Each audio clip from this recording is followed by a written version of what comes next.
This video, we're going to use critical thinking to come to some conclusions in these problems. So given the fact that the IRS guidelines state that a married person under 65 years of age who can be claimed as a dependent on another person's tax return must file if any of these conditions are met: unearned income was over $750, or earned income was over $3,925, or total of earned and unearned income was at least $5, and your spouse files a separate return and itemizes deductions, or total of earned and unearned income was more than the greater of $750, or earned income up to $3,675 plus $250. So then we're given that Kevin is 25 years old, so he's under 65, and can be claimed as a dependent by his mother. So he's the situation that we're talking about here. He has earned income of $3,500. So this one's not met, right? He's not over 39.25 in earned income, and unearned income of $700. So this condition's not met because he's not over $750. Kevin's wife Linda files a separate return but does not itemize deductions. So this condition's not met because she files a separate return but she doesn't itemize deductions. So now we need to look at this last condition and take the 3,500 plus the 700 that he has, and that is 4,200, which is more than the this condition is met right here. So it's more than the up to 3,650. There's his 3,500 plus 250. He earns more in combination there. So yes, he has to file a tax return. It's not about the total there. It's that all of his earned income up to $3,675 plus no more than $250 extra in unearned income if he makes a lot of earned income there. That is too much money for him to not file a tax return.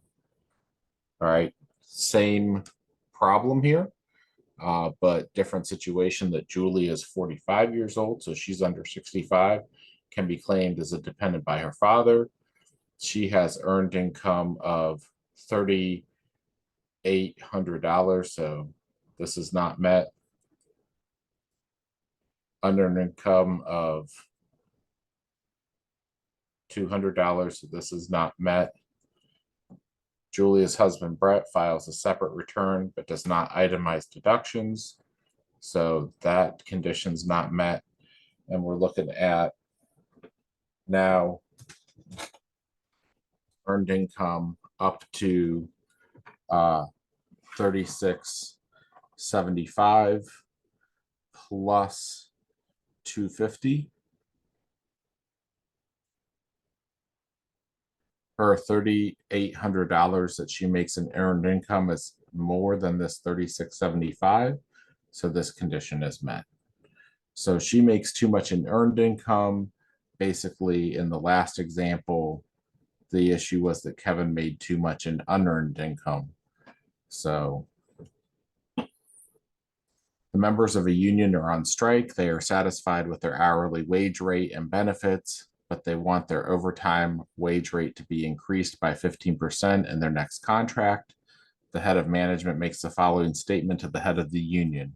If you end the strike today and sign the contract, we will meet your demand and increase the overtime wage rate by 15%.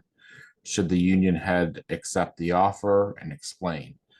There's not enough information to come to a conclusion right now because not all the terms and conditions of the contract have been spelled out. Oftentimes, management would say, we'll give you this, but we're going to take away something else over here to balance that cost to us. So we're not sure, for instance, that their regular hourly rate and that their regular benefits are not going to be touched. And that was part of their demands, is that they have the same hourly wage rate and benefits, but an increase in overtime pay. So nothing should be done until the full contract is shown to them in writing and they can read all the fine print. They shouldn't agree to or sign anything. And nothing is for sure in a verbal statement like this until the management is willing to sign the contract.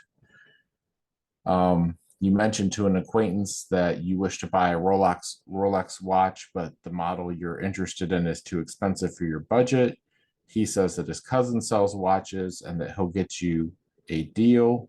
Sure enough, his cousin offers you the same watch for 50% of the price. Does this sound like a deal worth taking? I would say no, because if it sounds too good to be true, it probably is. There's something wrong with this situation for a high value item like that to be offered to you at 50% discount, even if the employee could get an employee discount for himself, that usually can't be transferred to people outside of his immediate family. So, and usually it wouldn't be as good as 50%. So I would suspect that this is a counterfeit, that the watch was returned, and was supposed to be thrown away and he's reselling it, or maybe even that the watch is stolen. And it's that last one that's really making me think, no, don't get involved with this because there's potential jail time for receiving stolen property.